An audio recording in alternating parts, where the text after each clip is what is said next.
মানুষ মানুষ যদি শয়তান ভিলেন, তার জীবনের সবচেয়ে বড় দুশ্মন, সবচেয়ে বড় শত্রু শয়তান সম্পর্কে না জানে, মানুষ হেদায়েতের রাস্তা খুঁজে পাবে না। পবিত্র কোরআন খুলবেন, সবচেয়ে বড় শত্রু কাকে বলা আছে কোরআনে? ইন্নাশ শাইতানা লাকুম আদুউম মুবিন, নিশ্চয় শয়তান তোমাদের প্রকাশ্য শত্রু, ভয়ঙ্কর শত্রু, ভয়াবহ শত্রু। আমরা যখন বক্তব্য দিতে উঠি তখন রক্ত গরম হয়ে গেলে আমাদের সবচেয়ে বড় শত্রু আমেরিকা, আমাদের সবচেয়ে বড় শত্রু ইসরায়েল, আমাদের সবচেয়ে বড় শত্রু ভারত, আমাদের সবচেয়ে বড় শত্রু অমুক। এই যে রক্ত গরম হয়ে যখন বক্তব্য শুরু হয়ে গেল, তা আমেরিকা ইসরায়েলের সাথে কবে যে দেখা হবে আর কবে যে যুদ্ধ হবে আপনি জানেন? জানেন? ওরকম হাজারো প্রজন্ম দুনিয়া থেকে চলে গেছে, আমেরিকা ইসরায়েলের সাথে যুদ্ধই হয়নি। গেছে না? গেছে না? কিন্তু সকাল থেকে সন্ধ্যা পর্যন্ত আপনার সাথে যে একটা শত্রু আছে 24 ঘন্টা, ওর নাম কি? জোরে বলেন, ওর নাম কি? শয়তান। তো ওকে যদি আপনি না চিনেন তাহলে আপনি হেদায়েতের রাস্তা খুঁজে পাবেন কেমনে? পাবেন না। শয়তানের ষড়যন্ত্র অনেক ভয়ঙ্কর, অনেক ভয়ঙ্কর। ফেরেশতাকে চিনতে হবে, শয়তানকে চিনতে হবে। ফেরেশতাকে চিনতে হবে, শয়তানকে চিনতে হবে। আসেন আমরা একটু শয়তানকে চিনি। পবিত্র কোরআন পরিপূর্ণ হয়ে আছে শয়তান দিয়ে, আর হাদিস পরিপূর্ণ হয়ে আছে শয়তান দিয়ে। আমরা যখন কোরআন পড়াই শুরু করি তখন কি বলি? আউযু বিল্লাহি মিনাশ শাইতানির রাজীম, বিতাড়িত শয়তান থেকে পরিত্রাণ চাচ্ছে। আচ্ছা, শয়তান যদি নাই থাকবে, শয়তান যদি কাল্পনিক কিছু হবে, তাহলে কোরআনের মতো একটা পবিত্র গ্রন্থ পড়তে সারা জীবনে হাজারবার লাখবার খালি শয়তান থেকে পরিত্রাণ চাই, শয়তান থেকে পরিত্রাণ চাই, শয়তান থেকে পরিত্রাণ চাই, এটা কি পাগল ধর্ম নাকি? আপনি কি মনে করেন? যদি শয়তানের অস্তিত্ব নাই থাকবে তাহলে এটা কি পাগল ধর্ম নাকি যে রাত দিন খালি এটাই পড়াচ্ছে? কি বলো? আউযু বিল্লাহি মিনাশ শাইতানির রাজীম, বিতাড়িত শয়তান থেকে পরিত্রাণ চাই। তো শয়তান তো অবশ্যই এমন ভয়ঙ্কর কিছু, এমন ভয়াবহ কিছু, এমন ভয়ানক কিছু, আপনার কল্পনার চাইতে, আপনার চিন্তার চাইতে, আপনার ভাবনার চাইতে ভয়ঙ্কর এবং ভয়ানক কিছু। এত ভয়ানক, এত ভয়ঙ্কর যে 24 ঘন্টা আপনাকে পড়তে হচ্ছে আউযু বিল্লাহি মিনাশ শাইতানির রাজীম। না কি বলেন? আপনি কি মনে করেন? যদি এত ভয়ঙ্কর না হয় এত গুরুত্ব দিয়ে বলার কি দরকার? এত গুরুত্ব দিয়ে বলার প্রয়োজন নাই তো। কোরআনে সব জায়গায় আল্লাহ সুবহানাহু ওয়া তাআলা বলছে তোমাদের সবচেয়ে বড় শত্রু শয়তান, তোমাদের মহা শত্রু শয়তান, তোমাদের ভয়ঙ্কর শত্রু শয়তান। কেন শয়তান ভয়ঙ্কর শত্রু? আল্লাহ পবিত্র কোরআনে শয়তানের কিছু ওয়াদা উল্লেখ করেছে, শয়তানের শপথ। ওয়ালা উযিল্লান্নাহুম ওয়ালা উমান্নিয়ান্নাহুম ওয়ালা আমুরান্নাহুম, কোরআনের আয়াত। শয়তানের শপথ করছে যে অবশ্যই আমি মানুষকে পথভ্রষ্ট করবই করব। ওয়ালা উযিল্লান্নাহুম, অবশ্যই আমি মানুষকে পথভ্রষ্ট করেই ছাড়ব। ওয়ালা আকুদান্নাহুম সিরাতাকাল মুস্তাকিম, মানুষ সিরাতে মুস্তাকিমে যেন চলতে না পারে, এই জন্য সিরাতে মুস্তাকিমে চলার ক্ষেত্রে মানুষের রাস্তায় আমি শয়তান বাধা দিব তার ডান দিক থেকে, আমি শয়তান বাধা দিব তার বাম দিক থেকে, আমি শয়তান বাধা দিব তার সামনে থেকে, আমি শয়তান বাধা দিব তার পিছন থেকে। এগুলো কোরআনের আয়াতে আল্লাহ বর্ণনা করতেছেন। কার শপথ? জোরে বলেন, কার শপথ? শয়তানের শপথ। তো শয়তান যদি কাল্পনিক কিছু হয়, আর মানুষ যতই আপনি বলেন আমি শয়তানে বিশ্বাস করি, কেউ শয়তানে বিশ্বাস করে না। যতই বলেন ফেরেশতায় বিশ্বাস করি, আসলে কেউ ফেরেশতাতে বিশ্বাস করে না। মানুষ যদি শয়তান আর ফেরেশতাকে জানতো, মানুষ কোনোদিন গুনাহই করতো না। মানুষ যদি বুঝতো যে শয়তান কি, শয়তানের ষড়যন্ত্র কেমন, সে কিভাবে শয়তানের গোলাম হয়ে গেছে, কিভাবে শয়তানের দাস হয়ে গেছে, আর শয়তান যে বাস্তব কিছু, নট কাল্পনিক, শয়তান যে সত্যিই মানুষকে গোলাম বানাতে পারে, আমরা যে সত্যিই শয়তানের গোলাম হয়ে গেছি, এটা যতক্ষণ না বুঝতে পারবো ততক্ষণ শয়তানের গোলামি থেকে মুক্তি পাবো কিভাবে? পাবো না তো মুক্তি। জানতে তো হবে আগে শয়তানকে। শয়তানের পরিচয়ের 1 নম্বর পয়েন্ট হচ্ছে মানুষও শয়তান হতে পারে, জিনও শয়তান হতে পারে। জিন আর মানুষের বাইরে শয়তান বলে আলাদা কোনো সৃষ্টি নাই। আল্লাহ জিন শয়তানই মূল শয়তান। জিনদের মধ্যে যারা পথভ্রষ্ট, জিনদের মধ্যে যারা খারাপ, এরাই শয়তান। আর শয়তানের সবচেয়ে বড় নেতাকে ইবলিস সবচেয়ে বড় নেতাকে ইবলিস। এবং ইবলিস মহাসমুদ্রে বিশাল আসন নিয়ে বসে, এটা কাল্পনিক নয়, সত্যি ইবলিস মহাসমুদ্রে, আজকেও ইবলিস মহাসমুদ্রে তার আসন নিয়ে বসেছে। সারা পৃথিবীতে তার যে বিশাল বাহিনী আছে মানুষকে পথভ্রষ্ট করার, আমাকে এবং আপনাকে পথভ্রষ্ট করার, ওই সব বাহিনী তাকে গিয়ে রিপোর্ট দেয়। আল্লাহর বাহিনী ফেরেশতা আল্লাহকে গিয়ে রিপোর্ট দেয় মানুষ আজ সারাদিন কি করেছে। আর ইবলিসের বাহিনী শয়তান গিয়ে ইবলিসকে রিপোর্ট দেয় কতজন মানুষকে গান শুনিয়েছে, কতজন মানুষকে জেনায় লিপ্ত করিয়েছে, কতজন মানুষকে দিয়ে এই গুনাহ করিয়ে নিয়েছে। তখন ইবলিসের কাছে সবচেয়ে দামি গুনাহ হচ্ছে স্বামী স্ত্রীর মধ্যে তালাক করিয়ে দেওয়া। সবচেয়ে দামি কাজ পৃথিবীতে, ফাসাদ সৃষ্টি করার, পৃথিবীতে ফিতনা সৃষ্টি করার সবচেয়ে দামি কাজ স্বামী স্ত্রীর মধ্যে বিচ্ছিন্নতা করিয়ে দেওয়া। এটাতে ইবলিস সবচেয়ে খুশি হয়, তার সাথে উঠে গিয়ে কোলাকুলি করে। হাদিসের বাক্য, ইয়ালতাজিমু, তাকে উঠে গিয়ে কোলাকুলি করে। নাম আনতা, ইবলিস বলে হ্যাঁ তুমি ঠিক কাজ করেছো, তোমারই আমার দরকার। কেন ইবলিস এত খুশি হয় স্বামী স্ত্রীর বিচ্ছিন্নতায়? আল্লাহ বহু বক্তব্যে, আদর্শ পরিবারের বহু বক্তব্যে আমি বলেছি, আল্লাহ পৃথিবীকে আবাদ করে কি দিয়ে? পরিবার দিয়ে। কি দিয়ে আবাদ করছে আল্লাহ পৃথিবীকে? পরিবার দিয়ে। যখন লূত আলাইহিস সালামের কওম পরিবার প্রথার বিরুদ্ধে চলে গেছে, তখন আল্লাহ লূত আলাইহিস সালামের কওমকে এইভাবে উল্টিয়ে ধ্বংস করে দিয়েছে, দুনিয়াতেই রাখে না। পৃথিবীর মানুষ আবারও যেই দিন পরিবার প্রথার বিরুদ্ধে চলে যাবে, ওই দিন আল্লাহ পৃথিবী ধ্বংস করে দিবে। সেই দিন কোন দিন? যেই দিন মানুষ, কুকুর যেমন কুকুরনির সাথে রাস্তায় মিলিত হয় লজ্জা বুঝে না, গাধা যেমন গাধীর সাথে প্রকাশ্যে মিলিত হয় লজ্জা বুঝে না, মানুষ ওইভাবে জেনায় লিপ্ত হবে, লজ্জা বুঝবে না। ওই দিন আল্লাহ পৃথিবী আর রাখবেন না, ধ্বংস করে দেবেন। তবে সেই দিন ইমাম মাহদি আর ঈসা আলাইহিস সালামের আগে নয়, তাদের মৃত্যুর পরে একটা শীতল বাতাসে দুনিয়া থেকে সব মুমিন মানুষ চলে যাবে। দুনিয়াতে শুধু কাফের, মুশরিক, ফাসিকরা থাকবে।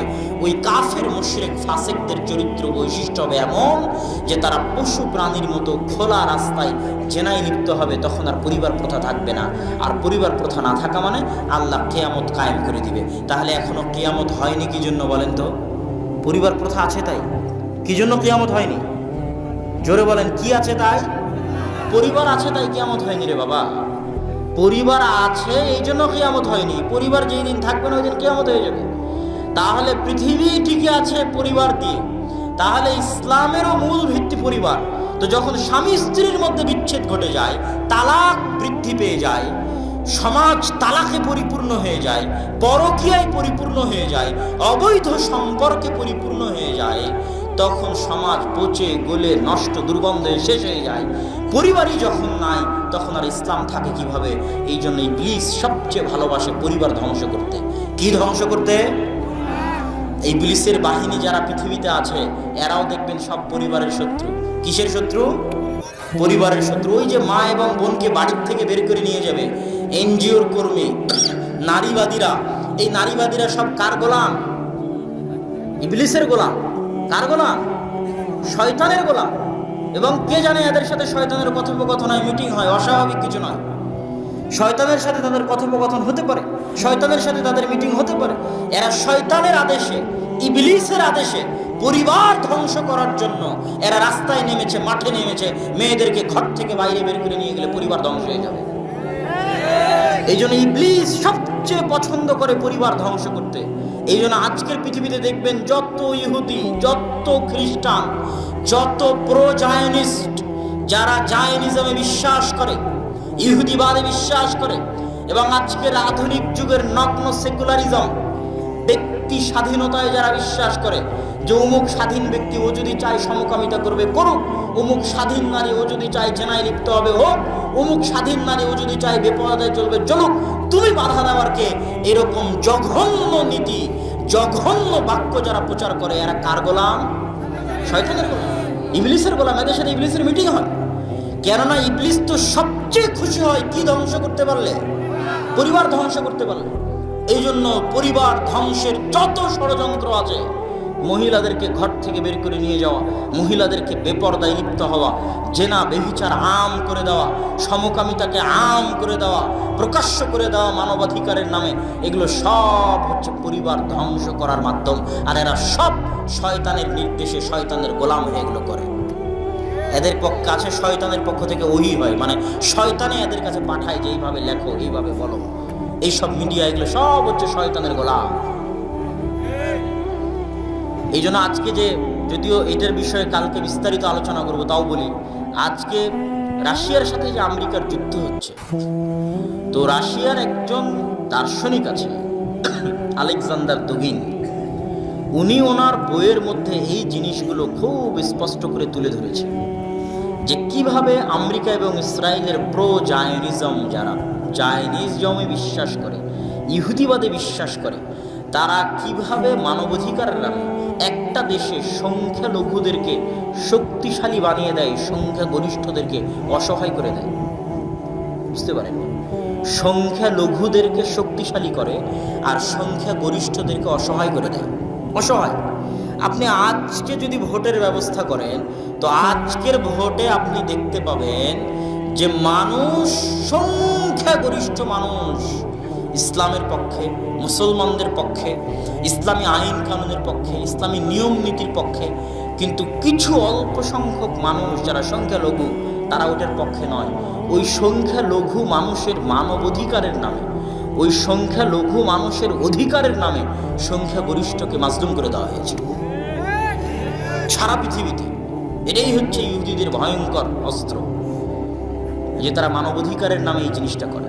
সমাজে কি চলতেছে, সমাজের কি নিয়ম নীতি, কি কৃষ্টি কালচার দেশের, এগুলো পড়া নয়। অমুক স্বাধীন, প্রত্যেকটা মানুষ ব্যক্তিগতভাবে স্বাধীন, ও যদি এখন উলঙ্গ হয়ে ঘুরে বেড়ায়, তোমাকে উলঙ্গ হয়ে ঘুরে বেড়াতে দিতে হবে, তাতে তোমার কষ্ট লাগলো, এটাই নাকি স্বাধীনতা? বলে রিয়াজ বিল্লাহ, এটা হচ্ছে শয়তানের গোলামি। তো বিস্তারিত এটা কালকে বলবো ইনশাল্লাহ। তো এখান থেকে আমরা আবার ফিরি। শয়তান, শয়তানের দাসত্ব। শয়তান সবচেয়ে পছন্দ করে পরিবার ভেঙে দিতে। এবার শয়তান সম্পর্কে কয়েকটা হাদিস শোনেন। শয়তান সম্পর্কে কয়েকটা হাদিস একের পর এক বলি। রাসূল সাল্লাল্লাহু আলাইহি ওয়াসাল্লাম বলছেন, মা মিন মাউলুদিন ইল্লা ইয়ামাসসুহু শাইতান, এমন কোন আদম সন্তান জন্মগ্রহণ করে না যাকে শয়তান স্পর্শ করে না। শয়তানের স্পর্শ কাল্পনিক নয়, শয়তানের স্পর্শ মাজাজান, কাল্পনিক রূপক অর্থে নয়, বরং হাকিকাতান শয়তানে হাত লাগায়। মা মিন মাউলুদিন ইল্লা ইয়ামাসসুহু শাইতান, এমন কোন আদম সন্তান জন্মগ্রহণ করে না যাকে জন্মের পরে শয়তানে হাত লাগায় না, মাসসা, টাচ করে না, হাত্তা ইস্তাহিল্লা সারিখা, শয়তানের স্পর্শে ওই বাচ্চা কেঁদে ওঠে। ইল্লা মারিয়াম ওয়া ইবনু, তবে মারিয়াম এবং তার সন্তান ঈসার গায়ে শয়তান টাচ করেনি। রাসূল সাল্লাল্লাহু আলাইহি সাল্লামের হাদিস।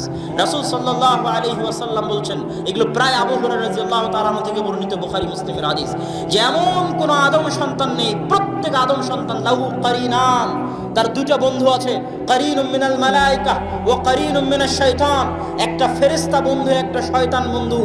অন্তরে যত খারাপ কথা জাগ্রত হয়, প্রত্যেকটা কথা শয়তান বন্ধুতে দেয়, আর যত ভালো কথা জাগ্রত হয়, প্রত্যেকটা কথা ফেরেশতা বন্ধুতে দেয়। তাহলে আমাদের প্রত্যেকের সাথে সব সময় কয়টা বন্ধু আছে? দুইটা বন্ধু আছে, একটা বন্ধু শয়তান, একটা বন্ধু ফেরেশতা। তাহলে আমি যে সকালবেলা ফজরের সময় ঘুমিয়ে থাকছি, আমাকে ভালো লাগছে এটা মনে করে, এটা ভয়ঙ্কর ধোঁকা। যুবক, তোমাকে বলছি, এটা ভয়ঙ্কর ধোঁকা। তুমি বলছো গান শুনতে ভালো লাগছে, এটা তোমাকে ভালো লাগে না, এটা ভয়ঙ্কর ধোঁকা। তুমি যদি মনে করো আমাকে গান শুনতে ভালো লাগছে, এটা ধোঁকা। তুমি যদি মনে করো আমাকে ফজরের পর শুয়ে থাকতে ভালো লাগছে, এটা ধোঁকা।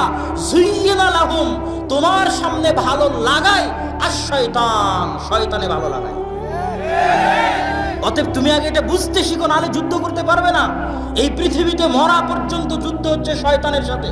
শয়তানের সাথে তো তখন যুদ্ধ করতে পারবে যখন তুমি জানবে যে আমি ফজরে, আমাকে ঘুমাচ্ছে কে, ফজরে আমাকে ঘুম পাড়াচ্ছে কে, বলেন? আপনাকে গান শোনাচ্ছে কে? আপনার কানের মধ্যে গানকে ভালো লাগায় কে? শয়তান। যখন কারো কান গানের আওয়াজ শুনতে পছন্দ করে, ইবনুল কাইয়িম বলছে, মৃত্যুর সময় তার কান কালেমা লা ইলাহা ইল্লাল্লাহকে ঘৃণা করে। নাউযুবিল্লাহ। যার কান একবার গানের আওয়াজ শুনতে ভালোবাসে, মৃত্যুর সময় ওর কান কাকে ঘৃণা করে? কালেমা লা ইলাহা ইল্লাল্লাহকে ঘৃণা করে।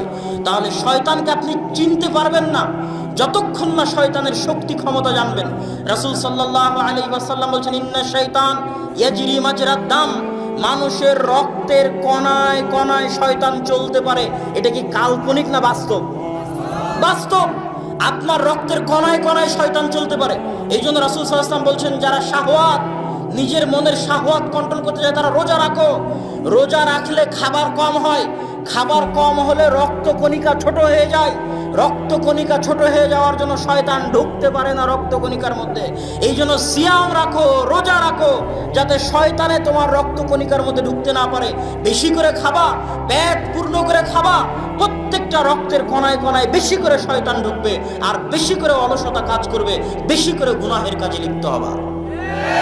সিয়াম থাকো, না খেয়ে থাকো, রক্তকণিকা বন্ধ হয়ে যাবে শয়তানের জন্য।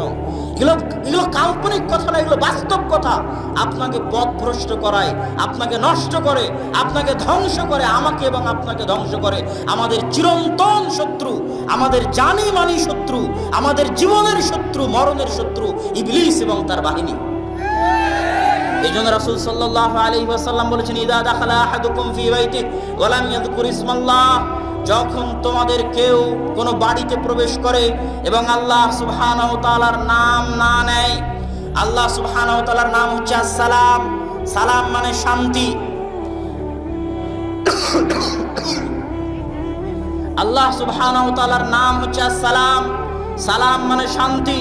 যখন তোমাদের কেউ বাড়িতে প্রবেশ করে এবং আল্লাহর নাম না নেয়, তখন শয়তানে বলে, এই বাড়ি মাবিতুকুম, তোমাদের থাকার জায়গা, আশাউকুম, এই বাড়ি তোমাদের খাওয়ার জায়গা, তোমরা এই বাড়িতে থাকো, খাও, আড্ডা দাও। এটাকে আপনি মনে করছেন কাল্পনিক না বাস্তব? বলেন তো, আপনার বাড়িতে যদি আপনি সালাম দিয়ে না ঢুকেন, ওই বাড়িতে কে আড্ডা দেয়? ওই বাড়িতে কে খায়? শয়তান খায়। ইযা আকালা আহাদুকুম ওয়া লাম ইয়াযকুর ইসমাল্লাহ, যখন কেউ খাদ্য গ্রহণ করে বিসমিল্লাহ বলে না, আল্লাহর নাম নেয় না, ইয়াকুলু মাআহু শাইতান, তখন তার সাথে শয়তানে খায়। শয়তানে যে খায়, এটা কাল্পনিক না বাস্তব? বাস্তবে শয়তানে খায়, সত্যি শয়তানে খায়। যখন তোমাদের কেউ ডান হাতে না খেয়ে বাম হাতে খায়, ইয়াকুলু মাআহু শাইতান, তার সাথে শয়তানে খায়। যখন তোমাদের কেউ বাথরুমে প্রবেশ করে, আল্লাহুম্মা ইন্নী আউযু বিকা মিনাল খুবুসি ওয়াল খাবাইস, এই দোয়া পড়ে না, তখন শয়তান তার লজ্জা স্থানে দৃষ্টি দেয়। শয়তান যে আমাদের লজ্জা স্থান দেখে, এই দোয়া না পড়লে এটা কাল্পনিক না বাস্তব? বাস্তব। আপনি যখন স্ত্রীর কাছে যান, মিলনে যান, তখন যদি আপনি শয়তানের পরিত্রাণ থেকে বাঁচার দোয়া না করেন, তাহলে শয়তান ওখানে উপস্থিত থাকে, দেখে, আনন্দ নেয়, মজা নেয়। এগুলো বাস্তব। এই জন্য ইসলামের প্রত্যেকটা হুকুম, প্রত্যেকটা আহকাম খালি শয়তান থেকে বাঁচার জন্য। আরে বাড়িতে ঢোকার সময় সালাম দিবা কেন? শয়তান থেকে বাঁচতে। খাওয়ার সময় বিসমিল্লাহ বলবা কেন? শয়তান থেকে বাঁচতে। দরজা বন্ধ করার সময় বিসমিল্লাহ বলবা কেন? শয়তান থেকে বাঁচতে। বাড়ি থেকে বের হওয়ার সময় দোয়া পড়বা কেন? শয়তান থেকে বাঁচতে। বাথরুমে প্রবেশের সময় দোয়া পড়বা কেন? শয়তান থেকে বাঁচতে। শয়তান থেকে বাঁচো মানুষ। শয়তান থেকে যদি বাঁচতে না পারো, নিজের ইহকাল, নিজের পরকাল শয়তান ধ্বংস করে দিবে। অতএব হে মানুষ, হে যুবক, আজকের বক্তব্যের সারমর্ম হিসেবে বলতে চাই, ইন্নাশ শাইতানা লাকুম আদুউম মুবিন, শয়তানের সাথে জিহাদ করা শিখো, শয়তানের সাথে যুদ্ধ করা শিখো। শয়তানের সাথে সবচেয়ে বড় জিহাদ, সবচেয়ে বড় যুদ্ধ হচ্ছে 5 ওয়াক্ত সালাতে মসজিদে যাওয়া। এটা সবচেয়ে বড় যুদ্ধ, সবচেয়ে বড় জিহাদ। শয়তান এই জায়গায় সবচেয়ে বাধা দিবে, সবচেয়ে আটকাবে। 5 ওয়াক্ত সালাতে মসজিদে নিয়ে যেতে সবচেয়ে বাধা দিবে, সবচেয়ে আটকাবে। আর এটাই হচ্ছে শয়তানের বিরুদ্ধে সবচেয়ে বড় যুদ্ধ। এই যুদ্ধে যদি কেউ টিকে যায়, এই যুদ্ধে যদি কেউ জয়ী হয়ে যায়, 5 ওয়াক্ত সালাতে মসজিদে যায়, শয়তানের সাথে যুদ্ধ করে, শয়তানের সাথে লড়াই করে, তাহলে অন্য গুনাহ থেকে বেঁচে থাকা তার জন্য সহজ হবে। ও শয়তানের উপর গালেব, শয়তানের উপর কাবু হয়ে যাবে, শয়তানের উপর ক্ষমতাবান হয়ে যাবে। আর যখন এই জিহাদে পরাজিত হয়ে যাবে, তখন ও নিজে শয়তানের গোলাম হয়ে যাবে।